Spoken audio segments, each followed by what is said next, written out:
नमस्कार दोस्तों, education psychology CDP 36 daily quiz में आज हम 15 क्वेश्चन करेंगे। तो चलिए शुरुआत करते हैं। क्वेश्चन नंबर 1 से, human development is divided into domains such as. मानव विकास को इस तरह के डोमेन में विभाजित किया गया है।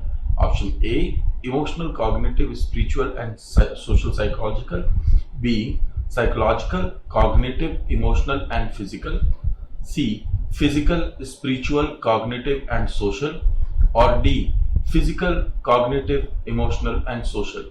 यहाँ पे आपको ह्यूमन डेवलपमेंट के डोमेन्स बताने हैं। याद रख के आंसर दीजिएगा कि आप CDP क्विज सॉल्व कर रहे हैं। इट मीन्स साइकोलॉजिकली हम किस प्रकार से डोमेन्स को विभाजित करते हैं, क्वेश्चन इस चीज पे है। तो यहां पे आंसर होगा इसका बी। और क्यों होगा ये आंसर? सबसे बड़ी बात है कि यहां पे देखिए, psychological, cognitive, emotional and physical, तो यही 4 डोमेन होते हैं according to psychology. Next question, the curriculum of educational institute should be based on. शैक्षिक संस्थानों के पाठ्यक्रम डैश पर आधारित होने चाहिए। Option A, theory, B, practice, C, theory and practice, और D, theory, practice and research. तो जो बनाए जाते हैं करिकुलम किसी भी इंस्टीट्यूशन में, वो किस चीज पे आधारित होने चाहिए, इस पे आधारित प्रश्न है। और इसको अगर आपको समझना है तो आप इस तरीके से समझ सकते हैं कि हम पढ़ते हैं पियाजे। पियाजे क्यों पढ़ते हैं हम? क्योंकि पियाजे की एक थियरी है, जिस थियरी के अंदर पियाजे बात करते हैं कि 4 स्टेजेस होती हैं। इन 4 स्टेजेस के अकॉर्डिंग ही, यानी कि on the basis of theory, हमें ये निर्धारित करना चाहिए कि किस समय में बच्चे को क्या पढ़ाना जरूरी है। साथ ही हमें इस बात पर भी ध्यान रखना चाहिए कि ये जो थियरीज हैं ये कहां से निकल के आई हैं, ये प्रैक्टिस से निकल के आई हैं। और करिकुलम में बच्चे के आवरण यानी उसके आसपास के वातावरण को समाहित करना जरूरी होता है, इसलिए ये थियरी और प्रैक्टिस पे होना चाहिए। आप में से कुछ लोगों को क्वेश्चन हो सकता है कि रिसर्च क्यों नहीं? थियरी जो आई है वो रिसर्च से ही आई है, इसलिए रिसर्च थियरी में इंक्लूडेड है। Next question, which of the following is principle of development. निम्नलिखित में से कौन सा विकास का एक सिद्धांत है? Option A, development is always linear. B, it is a continuous process. B, all processes of development are not interconnected, और D, it does not proceed at the same pace for all। आप अपने question के answers mark करते जाइएगा तो ताकि आप last में अपना स्कोर जरूर बताएं। अब इन 4 ऑप्शन से आपको देखना है कि प्रिंसिपल ऑफ डेवलपमेंट कौन सा नहीं है, कौन सा है, और बाकी तीनों नहीं है। तो यहां पे आंसर होगा डी कि it does not proceed same pace for all. सभी के लिए सेम पेस में नहीं होता, अलग अलग होता है। यहाँ पे टाइम और पर्सन की वेरिएबिलिटी हो सकती है।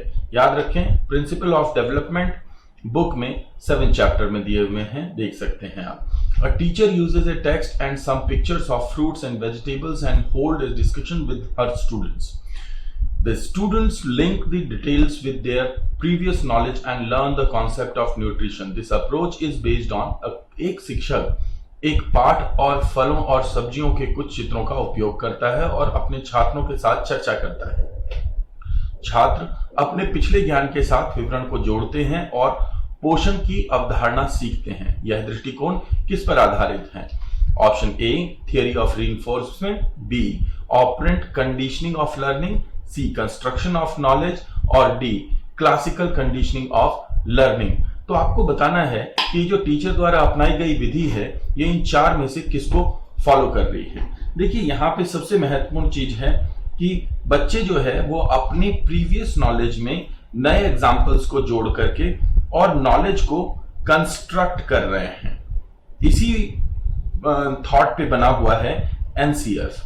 एनसीएफ इसीलिए नेशनल करिकुलम फ्रेमवर्क है क्योंकि ये नहीं कहता कि क्या सिलेबस आपको अपनाना है, बल्कि इसका मुख्य उद्देश्य है कि आप एक कोई भी सिलेबस अपना रहे हैं लेकिन बच्चे के जो आवरण है, उसकी जो प्रीवियस नॉलेज है, उससे कनेक्ट करके अपने लेसन को पढ़ाएं ताकि बच्चा अपने आप से नॉलेज को कंस्ट्रक्ट कर सके। Right? Next question, A child starts to cry when his grandmother takes him from his mother's lap.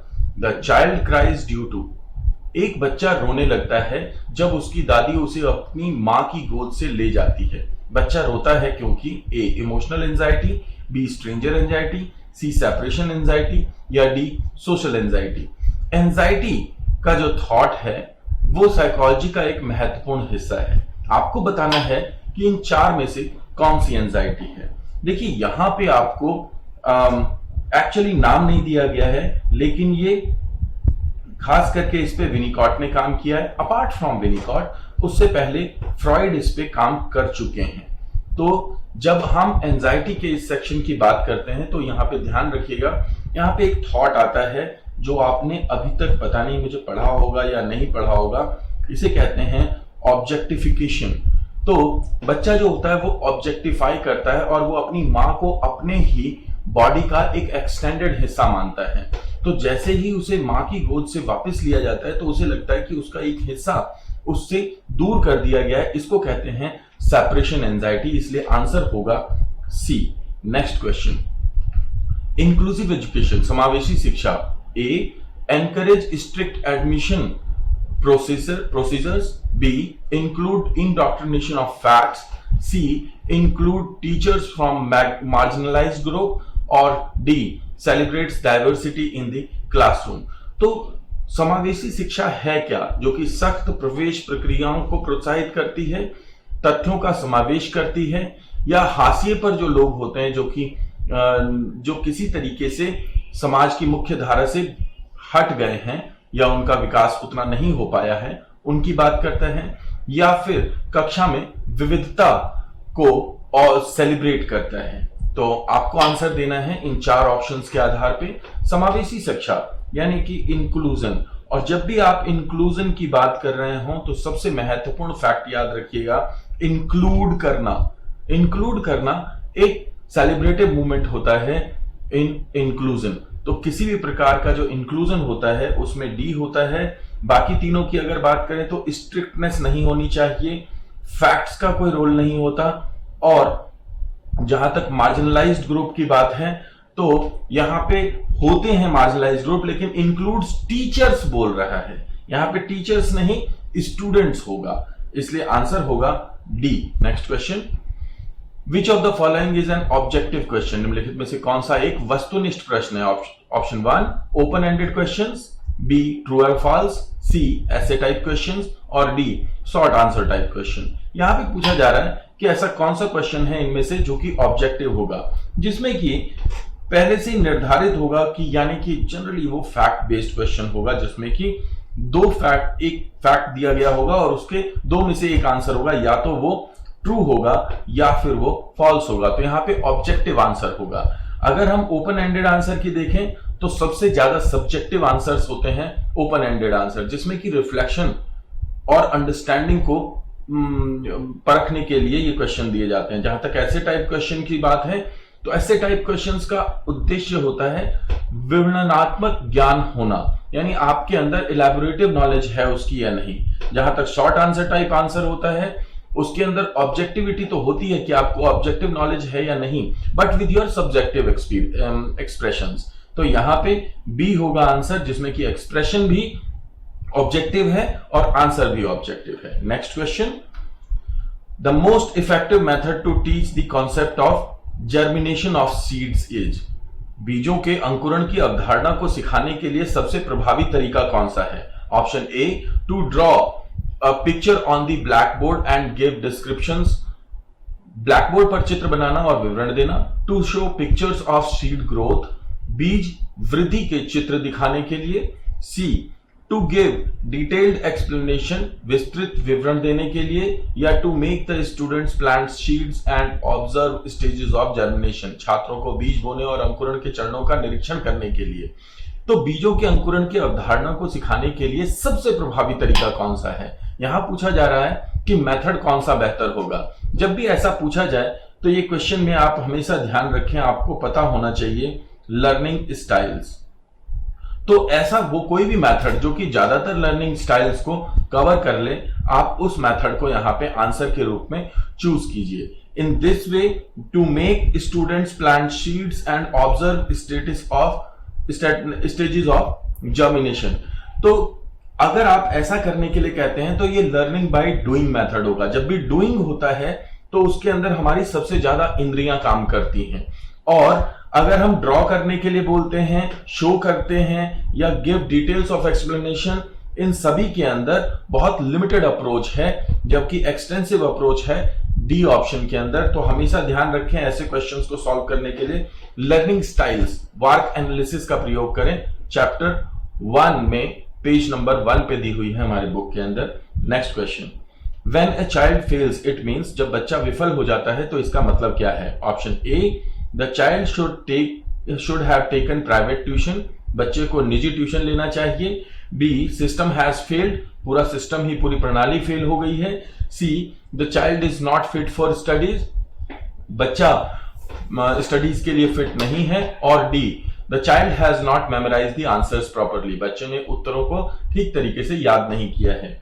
याद करके देखिए, इस तरीके के क्वेश्चन बहुत बार आते हैं। ये पूछा जाए एक बच्चा भी अगर फेल हो गया आपकी क्लास में तो क्या हो रहा है? तो इसका सीधा आंसर है कि ये पूरा का पूरा जो सिस्टम है वही फेल हो चुका है। क्यों सिस्टम फेल हो चुका है? अब समझ लीजिए कि उस एक बच्चे ने भी कम से कम उस 1 ईयर का जो टाइम है, टाइम स्पैन, वो तो गुजारा है, उसने कुछ सीखा है। तो जो उसने उस पूरे 1 साल में सीखा, हमने वो चीज या तो इवैल्यूएट नहीं की है, और या फिर हमारा जो इवैल्यूएशन का तरीका है उसकी वैलिडिटी और रिलायबिलिटी कम है।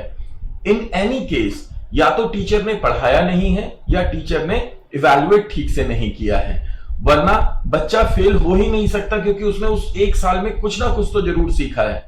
यह हमारे इवैल्यूएशन का और टीचिंग लर्निंग प्रोसेस का सबसे बड़ा कमी है। इसलिए यहां पे लिखा जाएगा कि प्रणाली फेल हो चुकी है। एक बच्चा भी अगर फेल होता है तो इसीलिए एनडीपी लाई गई थी, नो डिटेंशन पॉलिसी। आप लोग पियाजे और वाइगॉत्स्की पढ़ते हैं, कॉग्निशन लगातार चलता रहता है। जॉन डुई ने कहा कि बच्चे लगातार कंस्ट्रक्शन ऑफ नॉलेज करते हैं, प्रोग्रेसिव एजुकेशन का बेस ही यही है। अगर इन सारी थियरीज एंड थॉट्स को देखा जाए तो बच्चे ने कुछ ना कुछ तो जरूर सीखा होगा, लेकिन जो इवैल्यूएशन और असेसमेंट है वो इतना सीमित था, या जो पढ़ाना था वो इतना प्रभावी नहीं था कि बच्चा फेल हो गया।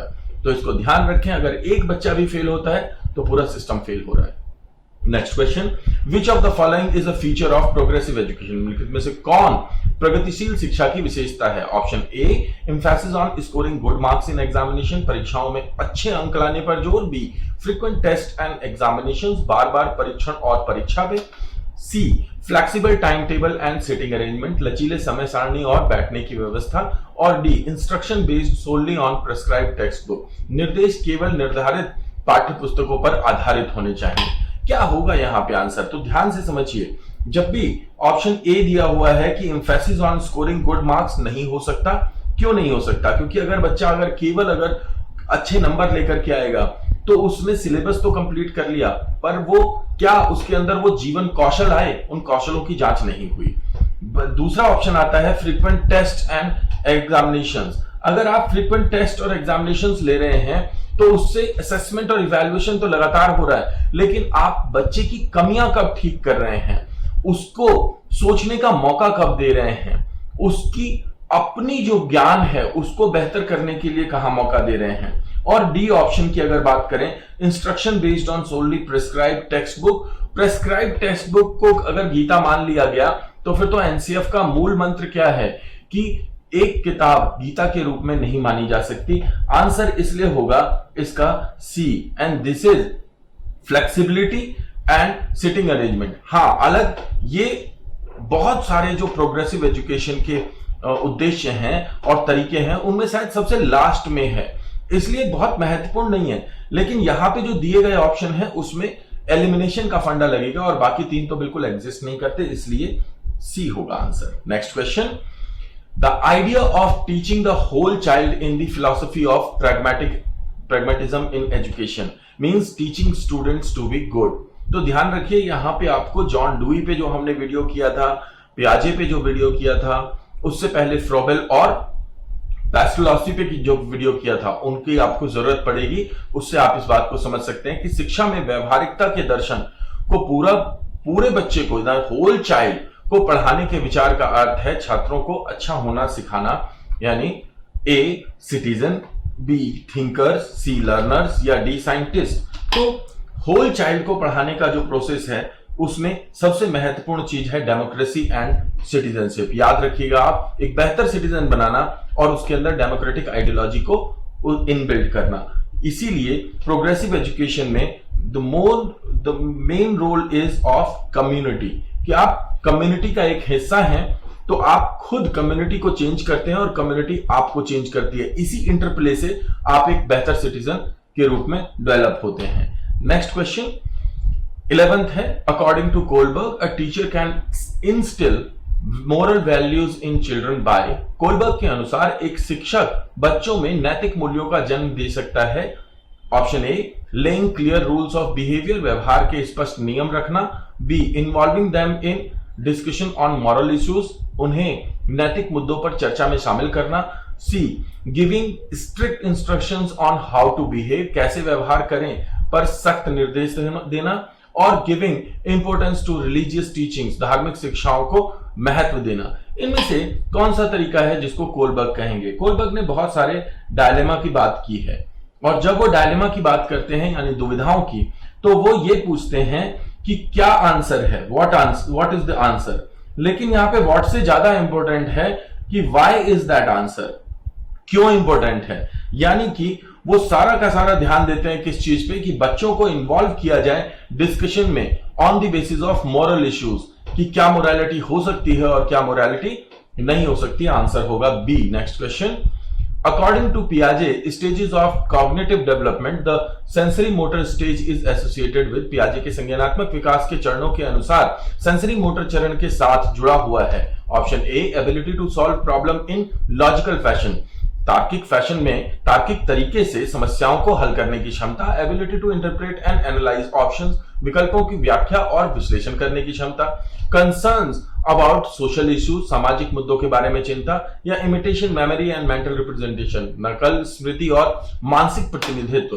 तो इसमें से क्या आंसर होगा कि पियाजे की स्टेज ऑफ कॉग्निटिव डेवलपमेंट में सेंसरी मोटर स्टेज सबसे पहली स्टेज है, इसलिए इसका आंसर होगा imitation memory and mental representation. ध्यान रखिएगा, मेंटल रिप्रेजेंटेशन आप अगर पियाजे, ब्रूनर या उससे जुड़े हुए कोई भी कॉग्निटिव के वीडियो को देखेंगे तो हमने इस मेंटल रिप्रेजेंटेशन पे बहुत सारी चीजें बताई हैं, क्योंकि अकॉर्डिंग टू पियाजे स्कीमा इज और mental representation of external world. हम जो भी स्टिमुलस और अनुभव करते हैं बाहर, उसकी एक मेंटल इमेज बनाते हैं, उसी को मेंटल रिप्रेजेंटेशन कहते हैं। तो ये महत्वपूर्ण होगा। Next question 14, when a child with disability first comes to school the teacher should. जब विकलांगता वाला बच्चा पहली बार स्कूल में आता है तो शिक्षक को करना चाहिए seclude him from other student, दूसरे स्टूडेंट से अलग कर दो।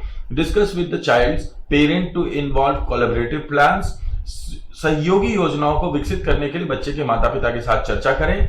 कॉन्डक्ट एंड एडमिशन टेस्ट, प्रवेश परीक्षा लें। या refer the child to a special school according to the disability. विकलांगता के अनुसार एक विशेष बच्चे को विशेष स्कूल के लिए बताएं कि उसको कौन से स्कूल में जाना होगा। यहाँ पे आंसर क्या होगा? तो बेसिकली क्या है, जो टीचर है उससे तो बच्चे का अभी इंट्रोडक्शन ही हुआ है, माँ बाप को उसके बारे में ज्यादा पता है, इसलिए माँ बाप के साथ ये जो डिस्कशन होता है ये महत्वपूर्ण डिस्कशन है। उससे हमें उसके बारे में पता चलेगा कि वो बच्चा किस तरीके से सोचता है, उसकी समस्याएं क्या हैं और कैसे हम उसको बेहतर कर सकते हैं। इसी को स्टूडेंट प्रोफाइल कहते हैं, जो कि एनेक्डोटल रिकॉर्ड के साथ मैच करके और फिर बच्चे का डेवलपमेंट किया जाता है। इंक्लूसिव एजुकेशन में इसका बहुत बड़ा रोल है। नेक्स्ट और जो लास्ट क्वेश्चन है आज का, वो है young learners should be encourage to interact with peers in the classroom so that. Young जो लर्नर्स हैं उन्हें अपने पीयर्स से इंटरेक्ट करने के लिए बढ़ावा देना चाहिए अपनी क्लासरूम में, ताकि युवा शिक्षार्थियों को कक्षा में साथियों के साथ बातचीत करने के लिए प्रोत्साहित किया जाना चाहिए, ताकि the syllabus can be covered quickly, पाठ्यक्रम जल्दी से कवर हो जाए। They learn social skills in course of study, ताकि वो सामाजिक कौशल सीख जाएं अपनी स्टडी के दौरान। The teacher can control the classroom better, ताकि अध्यापक बेहतर तरीके से क्लासरूम कंट्रोल कर सके। या they can learn answer two questions from each other. ताकि वो क्वेश्चन के आंसर ज्यादा बेहतर तरीके से सीख सकें एक दूसरे से। इसमें आंसर क्या होगा, आपको ये आंसर देना है। यहाँ पे बड़ा सिंपल सा है कि भाई जब हम अपने पीयर्स के साथ मिलते हैं तो हम सोशल स्किल्स की बात करते हैं, हमारे अंदर सोशल स्किल्स बेटर हो जाएं और इसीलिए हमें पीयर लर्निंग की तरफ आगे बढ़ना चाहिए। इसके बाद हमने आपके लिए ये 3 क्वेश्चंस रखे हैं जो कि हम प्रीवियसली डिस्कस कर चुके हैं चैप्टर्स, उनमें से हैं। ये आपको अपना सेल्फ इवैल्यूएशन करना है। इन क्वेश्चंस को हम प्रीवियसली डिस्कस कर चुके हैं, तो देखिए कितना आपको याद है और कितना नहीं। आशा करता हूं कि इस सेशन में आपको मजा आया होगा। Thank you so much.